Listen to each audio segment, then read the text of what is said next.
The scanner had never made that sound before. Denial Farid stepped through the archway at Dock 17 the same way he had stepped through it 600 times over 6 years. Tired, hungry, thinking about nothing except food and sleep.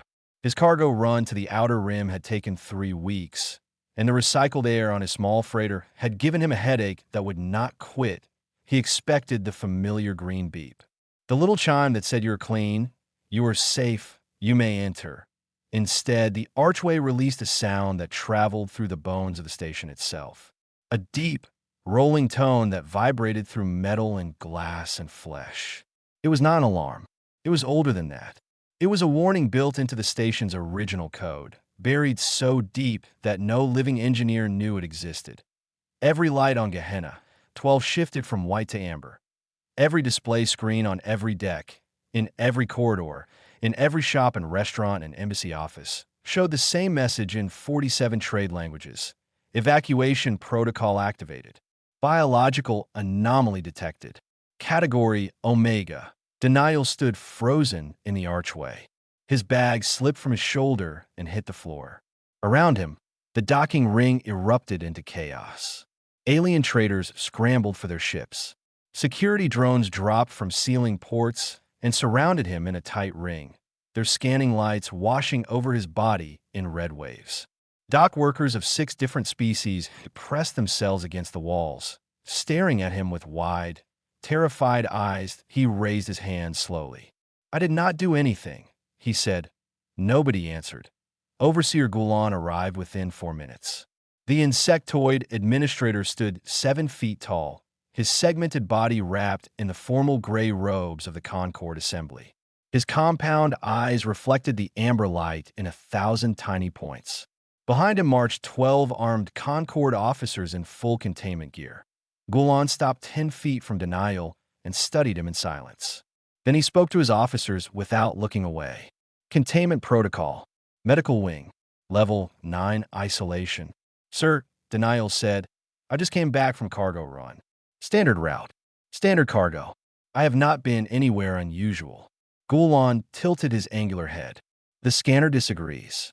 They put him in restraints that were not handcuffs. They were biocontainment bands, soft, flexible, and covered in sensors that monitored his heartbeat, his temperature, his blood chemistry, the electrical activity in his brain.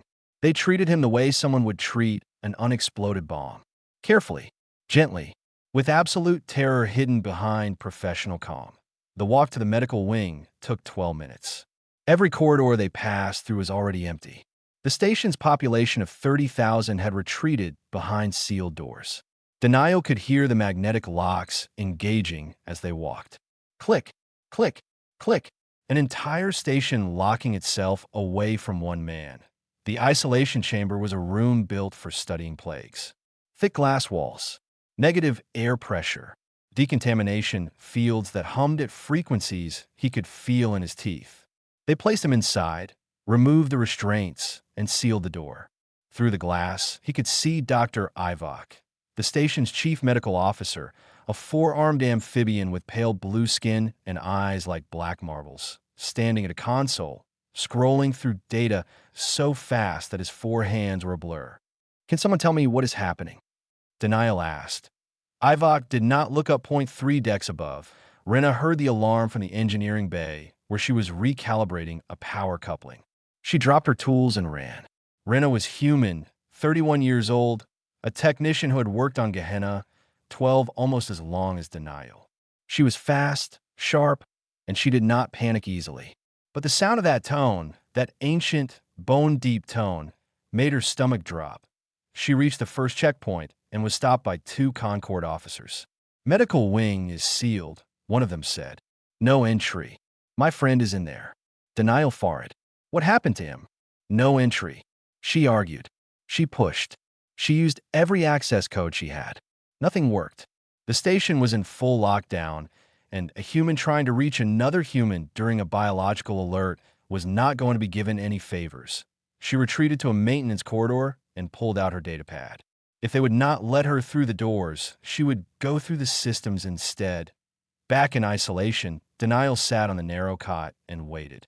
He could hear the hum of the scanners running continuous loops around him.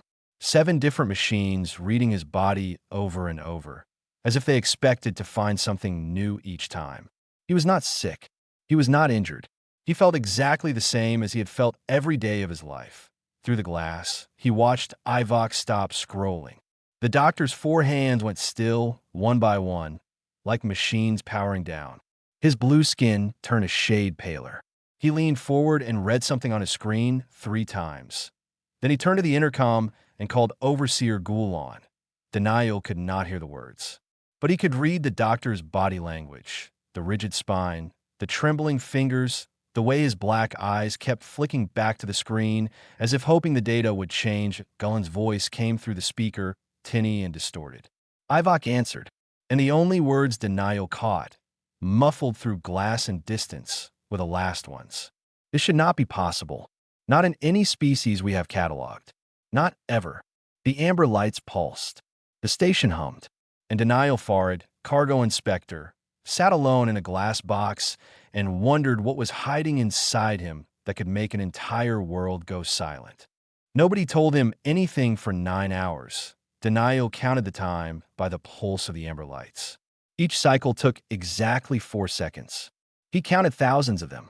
He ate the food they sent through the containment slot, bland nutrient paste, the kind they gave quarantine patients. He drank the water.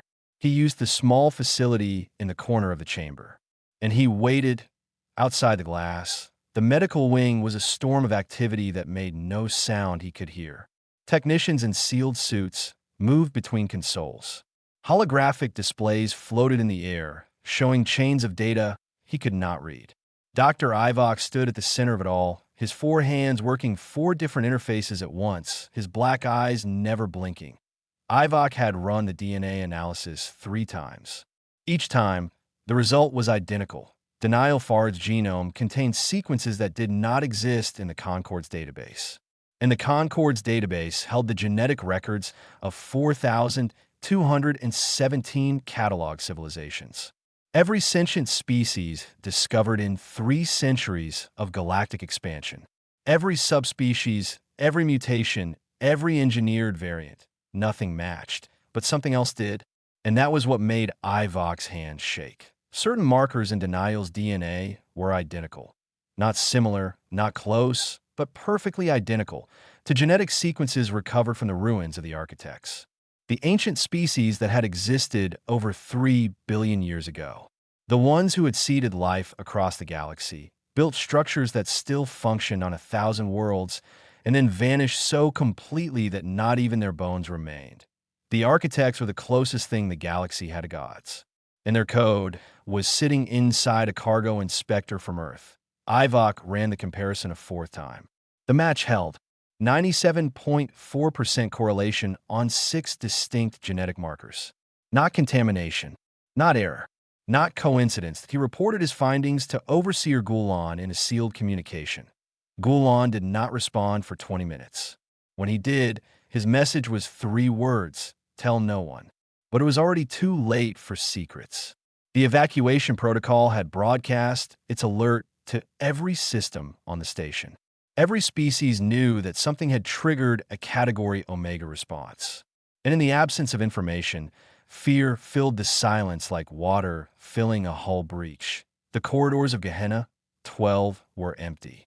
The trading halls that normally buzzed with merchants from 30 different worlds were dark and sealed. The diplomatic wing was locked down, with ambassadors huddled behind reinforced doors, sending encrypted messages to their home governments.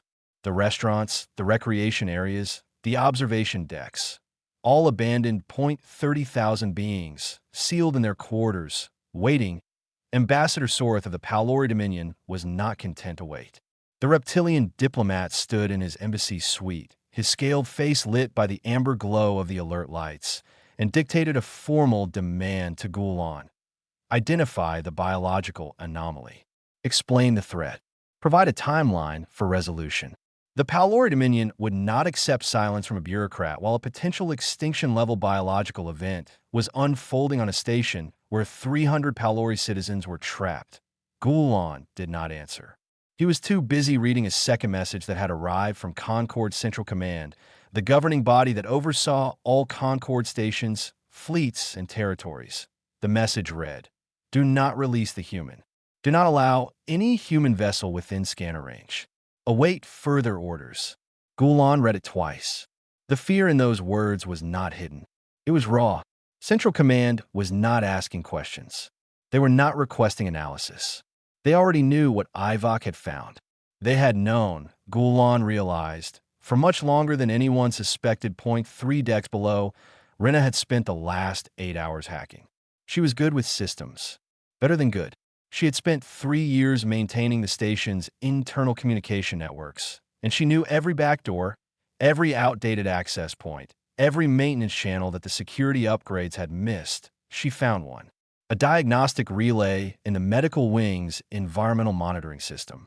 It was not designed for voice communication, but she could push a narrowband audio signal through it if she routed it correctly. It took her 40 minutes to establish the connection. When Denial heard the faint crackle in the ceiling speaker of his isolation chamber, he thought it was a malfunction. Denial. Rena's voice, thin and distorted, but unmistakable, that he stood up from the cot. Rena, what is happening out there? I do not know everything yet, but the entire station is locked down. Every species is sealed in their quarters. The Concord is treating you like a biological weapon. I am not a weapon. I am a cargo inspector. I know that. They do not. Listen, I'm trying to get access to the medical data. Whatever the scanner found in your DNA, it scared them badly. I have never seen anything like this. The protocol that triggered, it was buried in the station's original programming. Nobody even knew it existed. Can you get me out? A pause. Then, honestly, not yet, but I'm working on it. Just stay calm. Do not give them any reason to escalate. Rena, I have been sitting in a glass box for 9 hours eating paste. I'm the calmest person on this station. She almost laughed. Almost. I will contact you again when I know more. Be careful. The connection went dead. Denial sat back down on the cot and stared through the glass at Dr. Ivok, who was now standing perfectly still, all 4 arms hanging at his sides, staring at a display that showed a double helix of human DNA rotating slowly in blue light. Inside that helix, marked in bright red, were 6 sequences that had no business being there. 6 fragments of code that were older than most stars. 6 pieces of a dead civilization, carried unknowingly in the blood of a species that had only left its home planet 40 years ago. The station hummed. The amber lights pulsed. And somewhere in the vast network of the Concord, decisions were being made about Denial Farid's future. Decisions in which he had no voice, no vote, and no say that he was a man in a box. And the galaxy was afraid of what the box contained. Rena found the first sealed file at 3 in the morning, station time.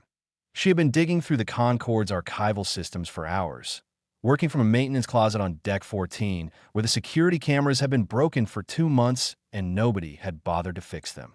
Her datapad was connected to a terminal she had pulled from a wall and rewired to bypass standard access restrictions. She was not looking for anything specific at first. She was looking for anything at all, any record, any note, any footnote that connected human DNA to the evacuation protocol. The station's public archives had nothing.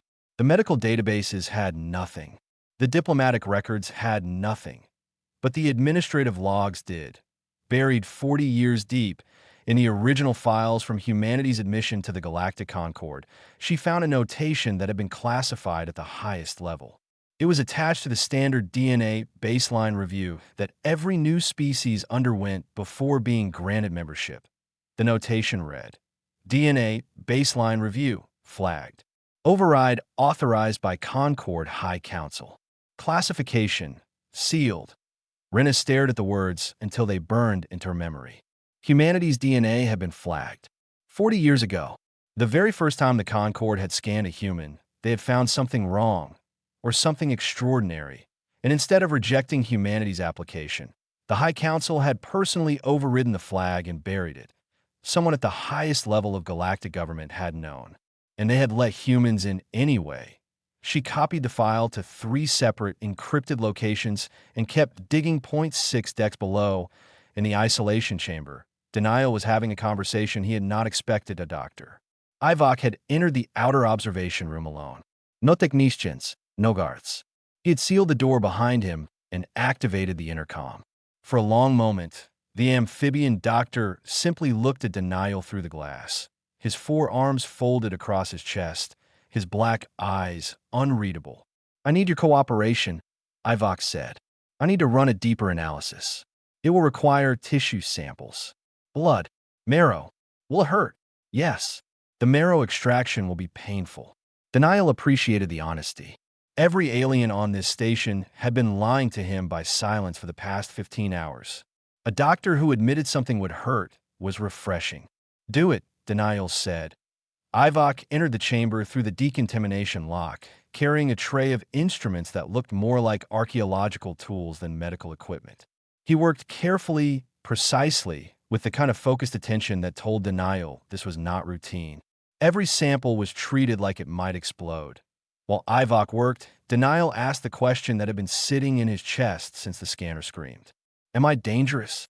Ivok's hands paused, all four of them, at the same time, holding perfectly still over the sample tray. The doctor's blue skin shifted to a slightly darker shade, a stress response Denial had learned over years of working alongside drift technicians. "I do not know," Ivok said finally. "Your DNA contains sequences that match the architect's." The word landed like a stone in water.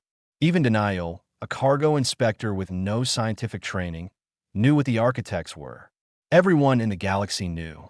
They were the ancient ones, the builders, the species that had created the foundations of everything. The hyperspace lanes, the atmosphere processors, the gravitational anchors that kept star systems stable. They had been gone for 3 billion years, and their work still held the galaxy together. "That is not possible," Denial said. "I agree. And yet the data does not care about what is possible. The markers are there. 6 distinct sequences, perfectly matched. They are dormant, inactive. They appear to be structured, layered, like a program that has never been run. A program. In my blood. In your species. Every human we have scanned since you arrived carries the same markers. Yours triggered the protocol because the scanner on Dock 17 received a software update last week that included deeper archival comparison algorithms. For the first time, the system was checking against architect reference samples." Denial leaned back against the wall of the chamber. "So every human who has ever walked through a scanner on this station had the same thing in their DNA. And nobody noticed until now because the scanners were not looking for it." "Correct. And now the entire station is in lockdown because a software update caught something that has been there all along." Ivok nodded. "The irony is not lost on me." Denial closed his eyes. "What do the sequences do? If they activated, what would happen?" "I do not know, but I can tell you what they are not. They are not weapons. They are not pathogens. They are not destructive code. The structure suggests instructions. Maintenance protocols, perhaps. As if someone designed your species to interface with something. I cannot say what. You think the architects built us." Ivok was quiet for a long time. "I think someone put those markers in your genetic line a very long time ago. Whether it was the architects themselves or something else, I cannot determine. But the code is intentional. It was placed there on purpose." Back in her maintenance closet, Rena found the second sealed file. This one was not 40 years old. It was current, updated monthly. It was a classified Concord intelligence document that listed every human station, colony, ship, and outpost in Concord space. Hundreds of entries. Thousands of human lives, mapped and tracked. Next to each entry was a single annotation, repeated without variation. Monitoring active. The Concord had not just let humanity in and forgotten about them. They had been watching. Every human, everywhere for 4 decades. Tracking them, studying them, waiting that Rena's hands were shaking as she copied the file. Not from fear, from anger. Because the galaxy had welcomed humanity with open arms and smiling diplomats and trade agreements and cultural exchanges, and behind all of it, behind every handshake and every treaty, someone had been holding a leash. She closed the terminal and started planning. The warships arrived on the second day. .3 Palori cruisers dropped out of hyperspace at the edge of the station's sensor range. their hulls dark and angular against the starfield. They held position in a loose, triangle formation, close enough to be seen, far enough to claim they were on routine patrol. Ambassador Soreth announced their presence to Gulan with a formal diplomatic notice and a smile that showed every one of his sharp teeth. For the safety of Palori citizens aboard this station, Soreth said, my government has dispatched a protective escort. Purely precautionary. Gulan stood in his office and watched the 3 warships on his display. Each one carried enough firepower to reduce Gehenna, 12, to scrap metal. Purely precautionary was a phrase that, in diplomatic language, meant we are ready to act and we are waiting for an excuse. He contacted Concord Central Command for the 4th time. For the 4th time, he received no response. The governing body of the Galactic Concord, the institution that was supposed to provide guidance in exactly this kind of crisis, had gone silent. No orders, no analysis, no students, just dead air. Gulan was alone that he called Ivok to his office. The doctor arrived looking exhausted, his blue skin faded to a pale gray, his 4 arms moving with the sluggish coordination of someone who had not slept in 30 hours. What can you tell me? Gulan asked. The human is not dangerous. His biology is stable. The architect's sequences in his DNA are dormant and show no signs of activation. He is, by every medical standard I can measure, a perfectly ordinary human male in good health. Then why did the protocol trigger? Because the protocol was not designed to detect danger. It was designed to detect the architects. Specifically, it was programmed to activate if any living organism carrying architect genetic markers was identified on the station. The protocol does not distinguish between a threat and a discovery. It simply screams. Gulan's compound eyes shifted. Who programmed it? The station's original builders. Gehenna, 12, was constructed by the Concord 180 years ago, but its core systems, the deep architecture, the foundational code, were adapted from architect technology recovered from a ruined site. Whoever adapted that technology included the detection protocol as a safeguard. Or perhaps it was already there, and they simply never removed it. So the station itself recognized him. Ivok nodded slowly. In a manner of speaking, yes. In the isolation chamber, Denial was starting to feel the walls closing in. Not physically. The room was the same size it had been since they sealed him inside. But the weight of not knowing, of being trapped without information, without control, without even the dignity of an explanation, was pressing down on him like gravity increasing by the hour. He had started talking to himself. Small things. Reciting cargo manifest from memory. Naming the docking ports in order. Listing the meals he would eat when he got out. Anything to keep his mind from spiraling into the dark that he thought about Earth. He had not been back in 4 years. His mother still lived in Karachi, in the same house where he had grown up, with the same garden she had been tending since before he was born. She sent him messages every week, short and warm, asking if he was eating properly. He wondered if she knew what was happening. He wondered if anyone on Earth knew. Through the glass, he saw Ivok return to the medical wing. The doctor looked worse than before.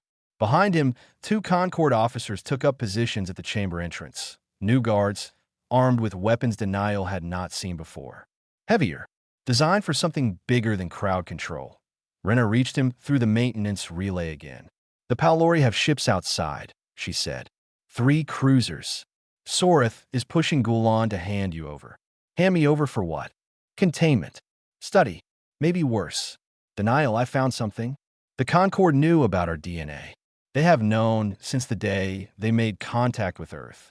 They flagged it, sealed the records, and let us in anyway. And they have been monitoring every human in Concord space ever since. Silence. Denial. I heard you. His voice was flat. Not angry. Not afraid. Just flat, like a man absorbing a blow he had been expecting without knowing it.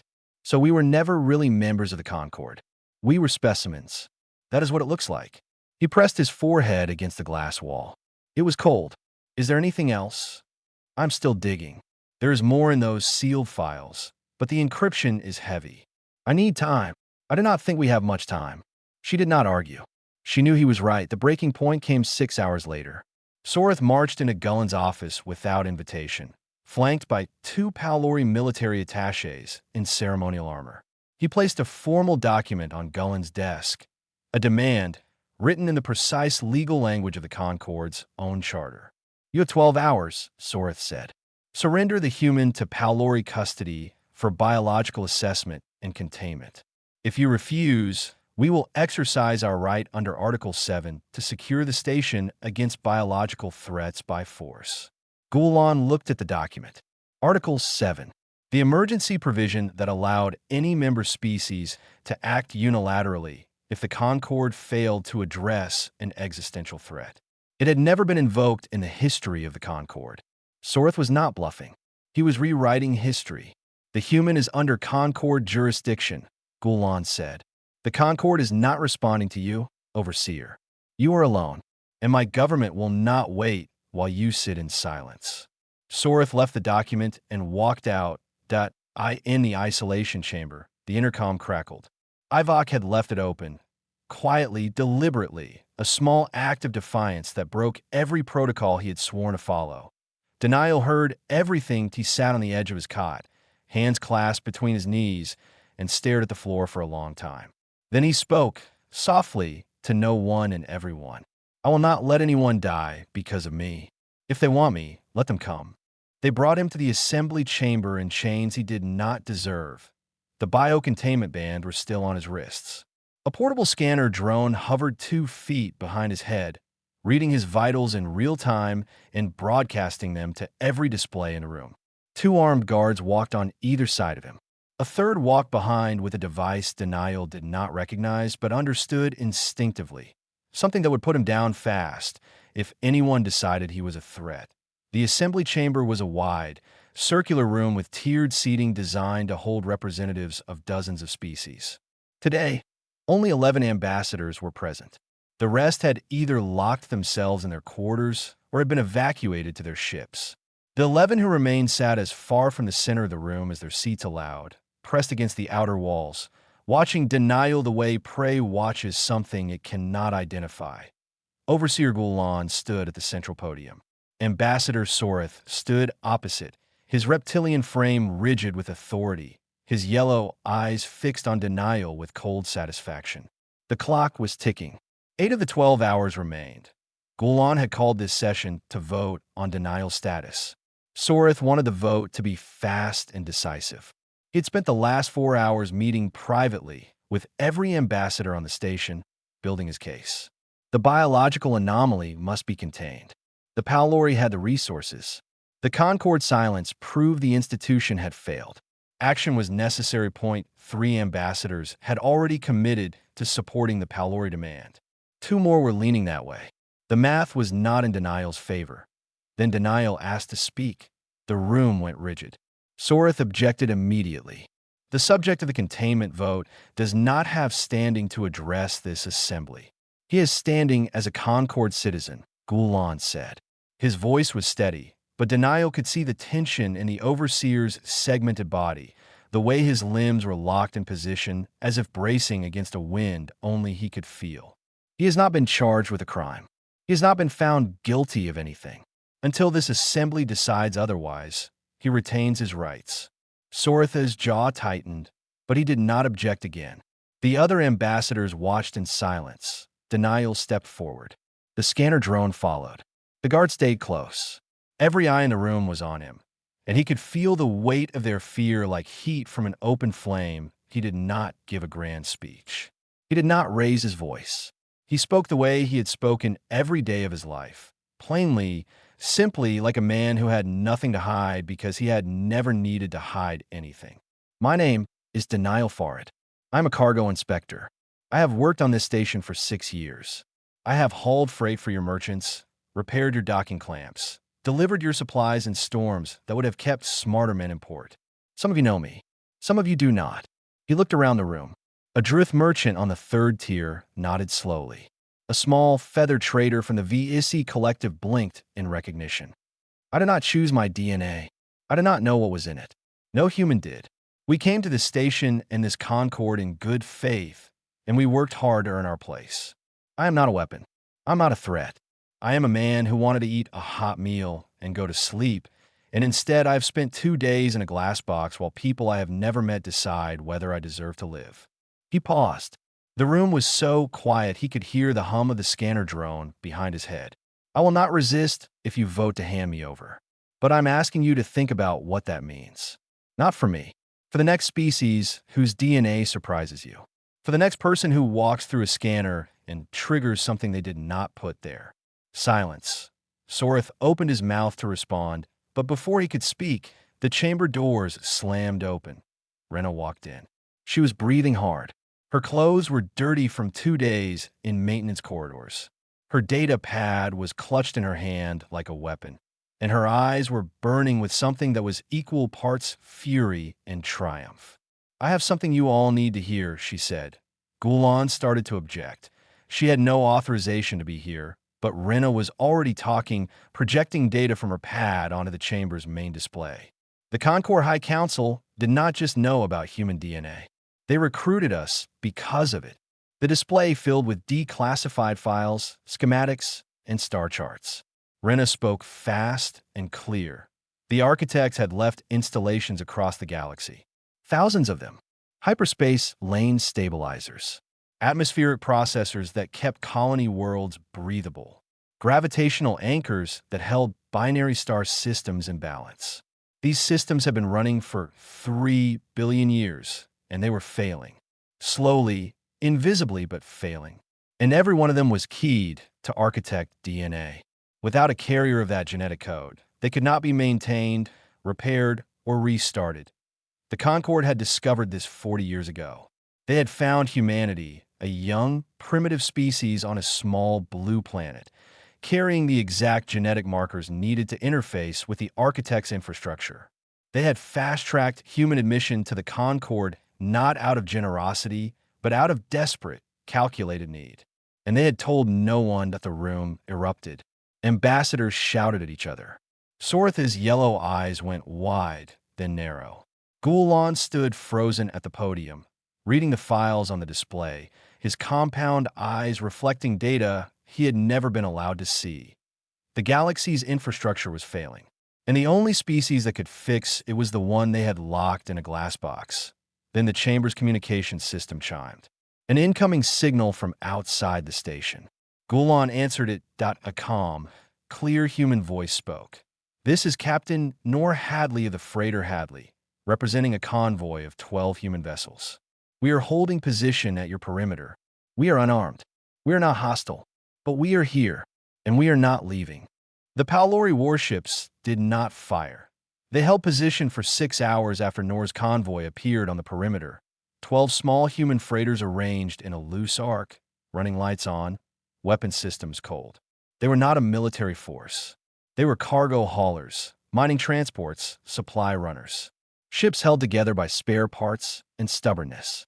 Against 3 Palori cruisers, they would not have lasted 30 seconds. But they were there, and being there was enough, because the assembly chamber had erupted into something no one could control. Rena's files were spreading through the station's communication network faster than anyone could suppress them. The sealed records, the 40-year cover-up, the deliberate recruitment of humanity as living keys to the architect's infrastructure.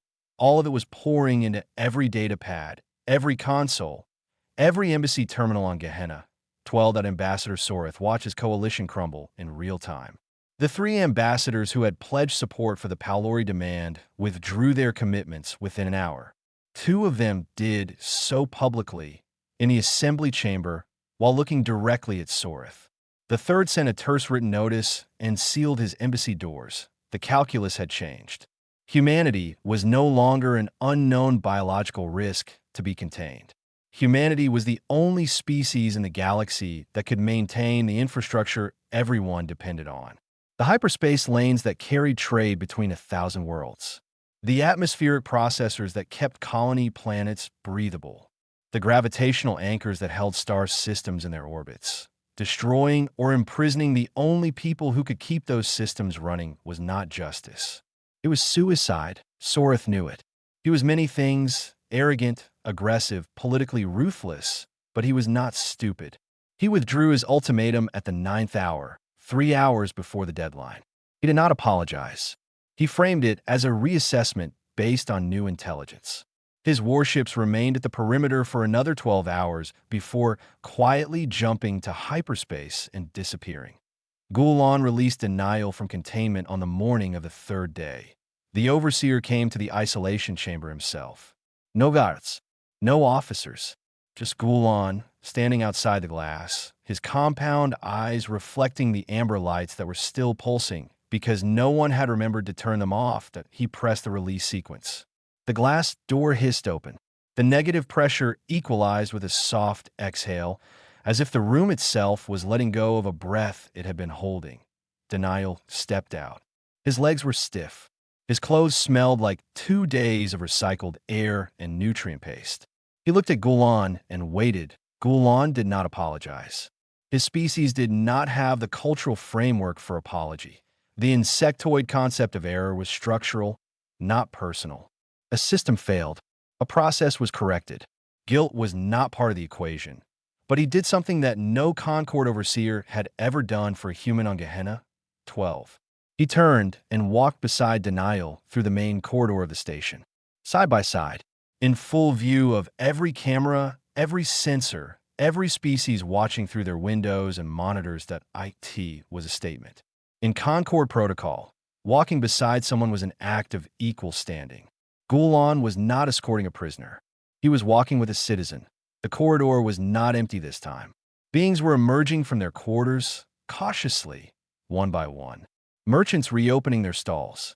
Technicians returning to their stations. Diplomats stepping out of their embassies with uncertain expressions. The station was waking up, slowly, like a body recovering from shock. Some of them looked at Denial with curiosity, some with lingering fear. A few, the ones who had known him, who had seen him haul their cargo and fix their docking clamps and share meals in the station's common areas, looked at him with something else. Something quieter, something that might, in time, become respect. Dr. Ivok published his findings to the Galactic Medical Network that afternoon. Unredacted, complete. Every data point, every analysis, every comparison to the architect genetic reference samples. He did it without authorization from Gulan, without permission from Central Command, without consulting anyone. He simply uploaded the data and walked away from his console. When Gulan asked him why, Ivok said, "Because secrets are what caused this. And I am tired." The reaction across the galaxy was not simple. It was not a single emotion or a single response. Some species were grateful. The VISI Collective immediately proposed a joint human VISI mission to survey failing architect installations. Others were resentful. The Palori Dominion filed a formal protest against the Concord High Council and demanded a full investigation into the cover-up. Some were afraid, because the idea that a young, unremarkable species from a small planet could carry the genetic legacy of the most powerful civilization in galactic history was not comforting. It was unsettling, but the conversation had changed. Humanity was no longer a minor species tolerated at the edges. They were necessary. They were woven into the fabric of the galaxy, whether anyone liked it or not. Rena was waiting for Denial at his quarters. She was sitting on the floor outside his door, her data pad in her lap, dark circles under her eyes, her hair a disaster. "What now?" she asked. "Shower," he said. "Food. Sleep. Work." She stared at him. The galaxy just found out that human DNA carries the genetic code of the most ancient civilization in existence. And you want to go back to inspecting cargo. Someone has to. She laughed. It was the first real laugh the station had heard in 3 days. The next morning, Denial walked through the DNA scanner at Dock 17. The archway read his code. The amber light flickered once. A brief hesitation, like a system remembering something important, and then turned green. Someone had updated the protocols. Architect DNA was no longer classified as an anomaly. Denial picked up his scanner, checked his manifest, and started his shift. Behind him, deep in the station's oldest databanks, a subroutine that had waited 3 billion years registered a single quiet entry, .carrier identified. Infrastructure maintenance authorized. Welcome home.